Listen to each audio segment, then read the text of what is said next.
Thank you. That's wild. I would now like to recognize Mr. Subramanyam for 5 minutes of questioning. Thank you. I'm glad we're having this hearing today.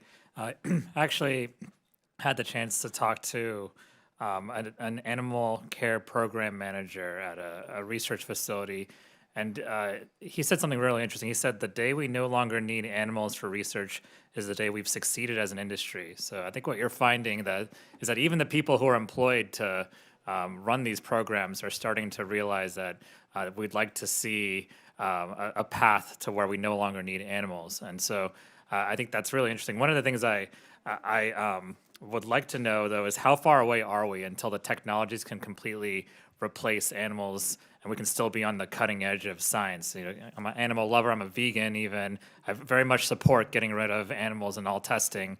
But I want to make sure that we also, do the cutting edge research that we need to do. I'd ask all three, really, Ms. Baker, Dr. Locke, Mr. Goodman, if you could address how far away are we? And I'd also love to know what kind of investment do we need? Does it have to be from the public sector? Is there, private sector, companies going after this, getting venture funding for it, for instance? I'd love to know, what we can do, what the path looks like. Thank you for the question. There are so many incredible technologies that we have today that we should be using to be on the cutting edge. So, using animals is not cutting edge. Using animals is something that has been done for so long. The innovative approaches don't use animals. They are human biology based because we need to understand human outcomes.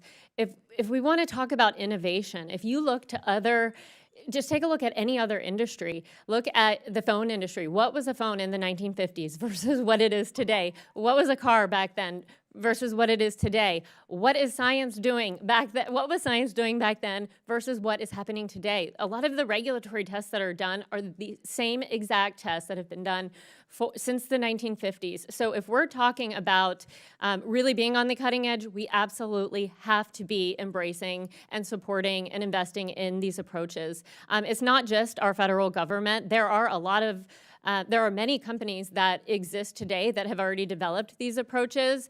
I think they will do much better once we do things like remove requirements for testing products on animals, because there still is so much favoritism in science for using the animal-based approaches, because people think that you have to do it if you want to get an NIH grant, you have to do it if you want to get through the FDA. And so once those things really start to change, I think we'll see a lot more investment in the government and outside.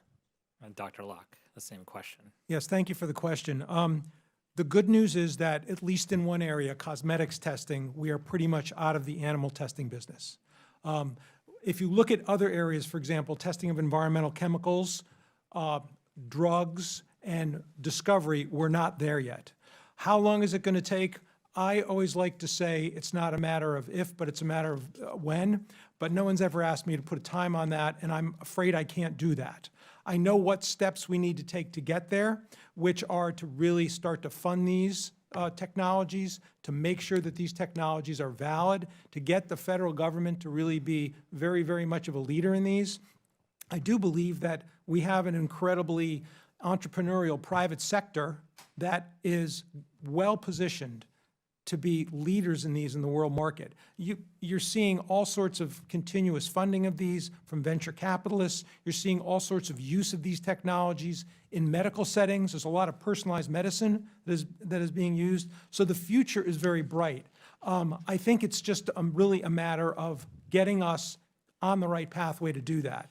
It's not going to be something, unfortunately, I think it's going to happen in 5 years or 10 years, but it could happen in 20, 30, 40, maybe not even within my lifetime. But to be honest with you, I don't really care as long as we get on that pathway.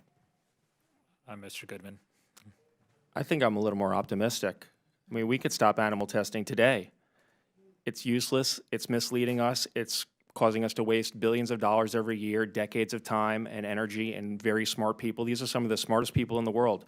You cut off their funding for animal testing, they're going to figure out something else to do. The private sector is going to innovate. Stop forcing companies to test on animals. Stop doling out billions of dollars to animal experimenters who have no incentive to innovate and actually solve problems, because that's what keeps the grants coming, they'll figure out another way to do it, and we're going to get solutions that way.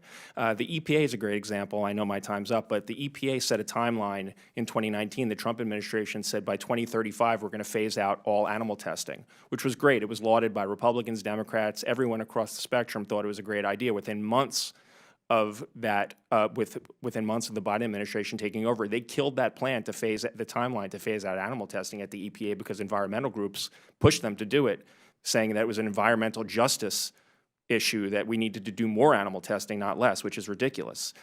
So I think that if you take the politics out of it, if we're concerned with science and we're concerned about being good stewards of taxpayer dollars in the public's interest, we can end animal testing tomorrow. We're going to be fine, and we're actually going to be better off. Thank you. Thank you.